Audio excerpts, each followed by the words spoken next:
naradastu tadarpitakhilacharrita tadvismarane paramavyakulateti.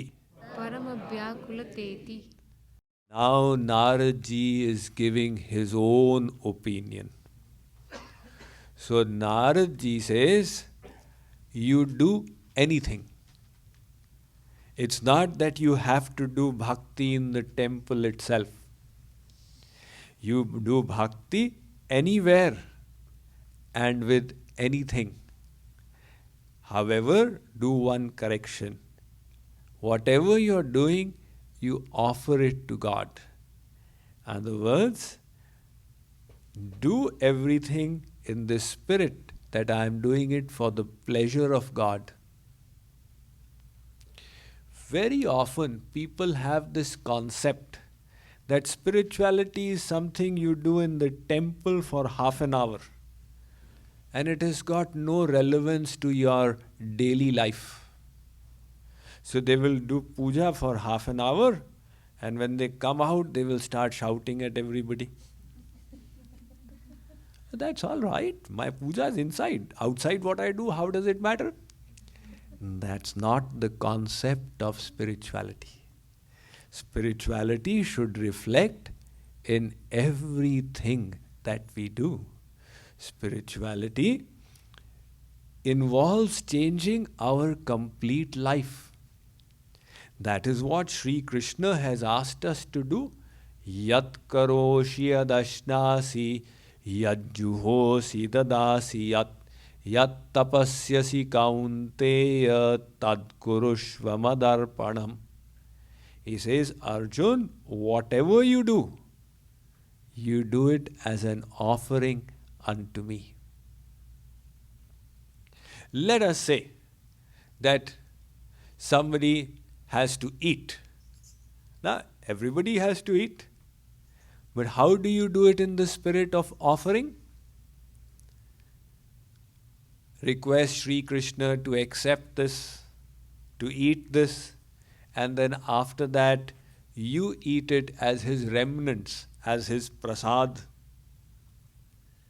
Or another way of doing it would be, you think that in order to love and serve him, I have to keep my body healthy. And hence, to keep my body healthy, I must eat what is good for the body. So you eat in that spirit. So you are eating for the pleasure of God. Similarly, if you have to sleep, don't sleep in that spirit, aha, maja aa jayega. No, that is not an offering to God. Think, well, let me have a good night's sleep so tomorrow I'll wake up fresh and then I will do bhakti, I will do seva. Because if I cannot sleep well, then tomorrow morning my devotion will get disturbed. Or else you think, oh Sri Krishna, I'm going to go to sleep. Please come and give me your darshan, your vision in my dream. Think in this manner and go to sleep. In other words, you have connected God with that activity. Kripaluji Maharaj says, if you feel like scratching also, don't scratch for your pleasure. Ah, what a relief. Don't. You need to scratch, connect God. Sri Krishna is standing there. He is laughing at me. All right, you laugh for your pleasure, I am scratching. In other words, somehow or the other you have connected God. Swami Vivekananda had said, no work is secular. All work is devotion and worship. No work is secular. The Bhagavad Gita doesn't say that you give up your profession. Whatever profession you are in, you keep doing it. But change the consciousness. Start doing it for the pleasure of God. After all, Arjun, that's what he did. If somebody is a businessman, It is his nature to do business. His gunas, the rajogun, etc., determine what profession that person is comfortable in. So somebody by nature is a money man. He is comfortable in dealing with money. Now if you tell him, all right, you take sannyas, you renounce and go live in the ashram and do Radhe Radhe all day long, he will say, this is the worst kind of torture. So Sri Krishna says, you keep working in accordance with your gunas. However, start offering the results to God. So if somebody is a businessman, you earn. But earn in this spirit that after I use whatever is my basic necessity, I will serve God with it. There have been great kings who ruled their whole kingdom, but they were ruling it in this spirit, that let me rule in such a manner that my subjects get an opportunity to perfect their lives and attain love for God. Similarly, if you have children, to become spiritual doesn't mean that you say, all right, now you are no longer my children. No, you change your mentality. You make your desire that I would like to help them perfect their lives. They are not my children, they are God's children, but I am the caretaker. So, is my duty to God is to give them the opportunity to perfect their lives. But the test, whether you are doing it as an offering to God or for yourself, how do you know that you are really offering it to God? The test is, if the result doesn't come out the way you wanted it, you will not feel disturbed. If you feel disturbed, that means you were doing it for yourself. And if you're doing it for God, then there is no disturbance. I put in my best effort. Maybe this is what God desired. You leave it to Him. So, we start offering everything to God.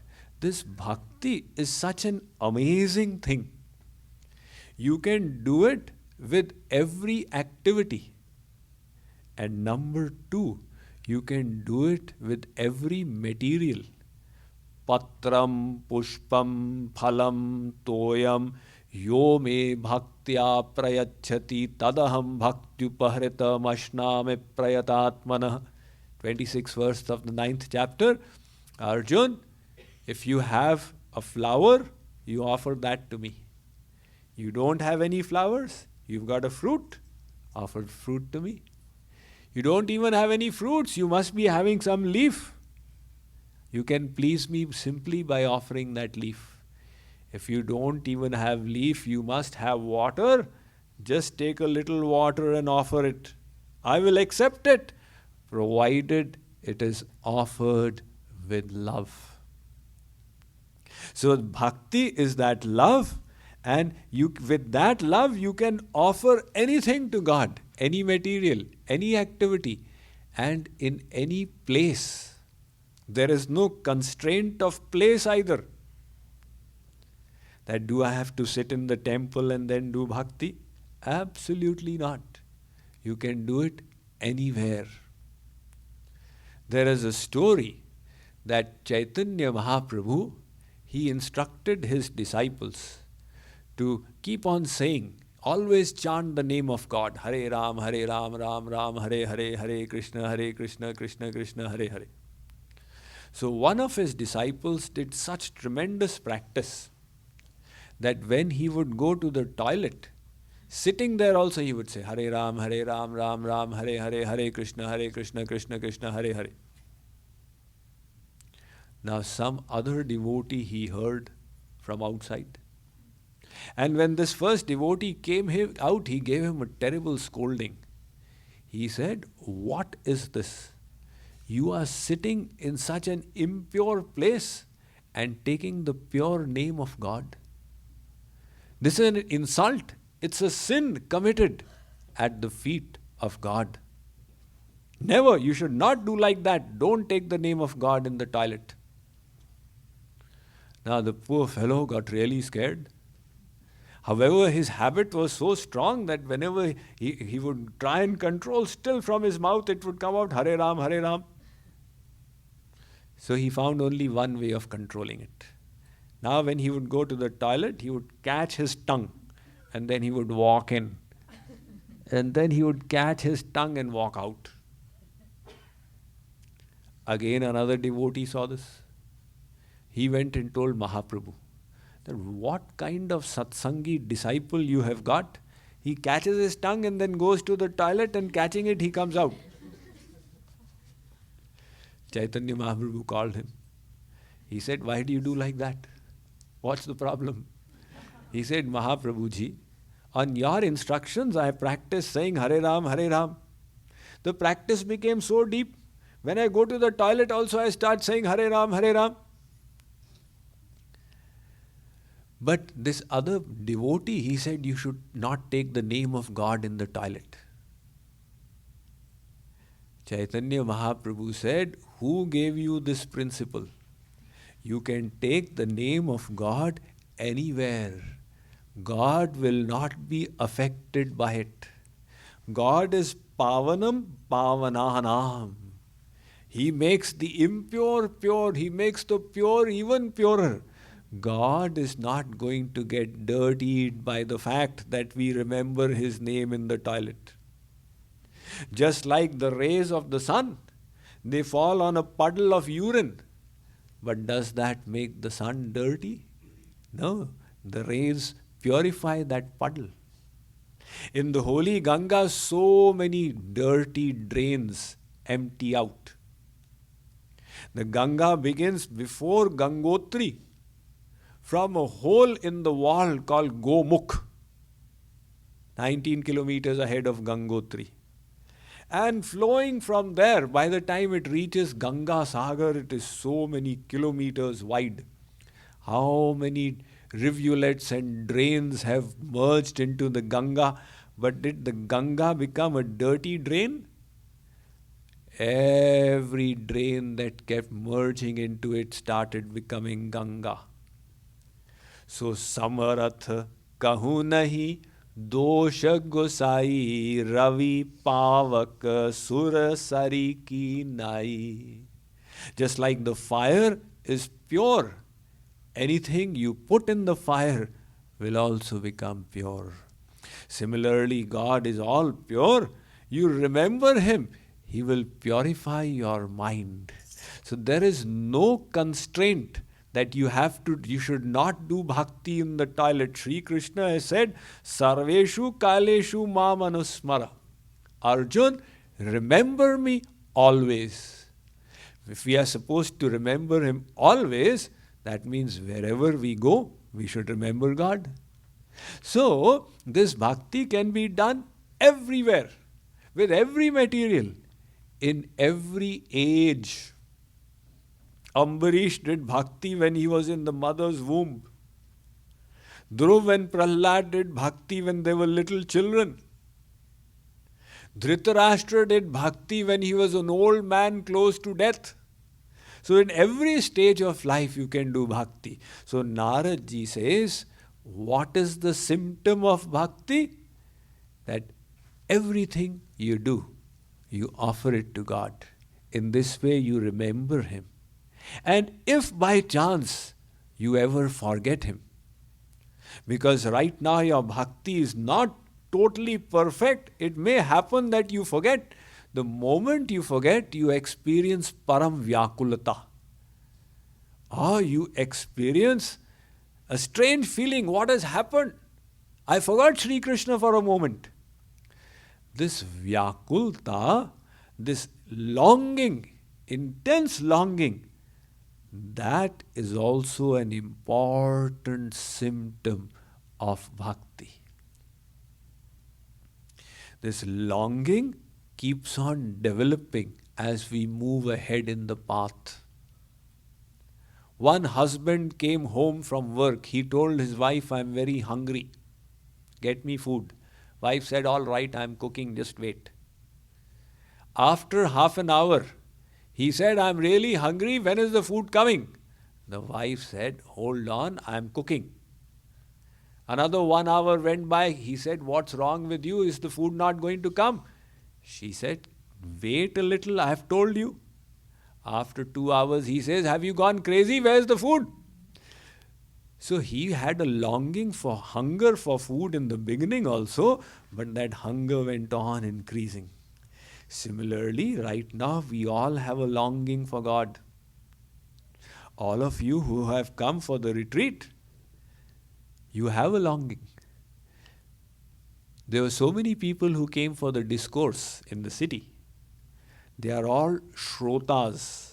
Shrota means one who wants to know. They wanted to know, that's why they were coming every day. But some of those shrotas are pipasus.